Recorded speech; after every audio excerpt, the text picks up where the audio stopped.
projektorite energia.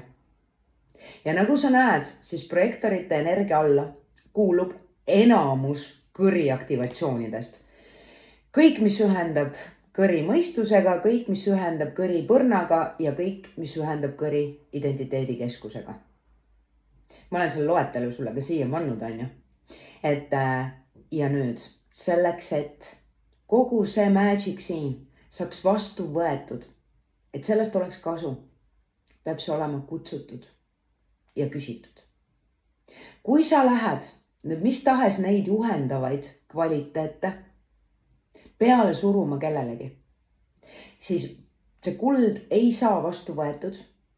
Sina tunned ennast ebaolulise ja väärtusetuna.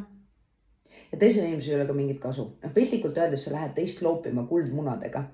Ja teine saab pihta, silm on sinine, ta ei ole küsinud, ta ei ole tahtnud. Ja vot see on see, mida me teeme väga tihti oma elus. Me läheme targutama ja me läheme õpetama kohas, kus seda pole küsitud. Ja me läheme seda tegema ka nende inimestega, kes ei näe meis selle valdkonna spetsialisti või autoriteeti. Nüüd selleks, et see energia saaks päriselt vastu võetud, siis teine inimene peab sind selles valdkonnas autoriteedina tunnistama, välisautoriteedina tunnistama. Ta peab tundma, et sa tead, millest sa räägid, ta peab sinus selle kvaliteedi ära tundma.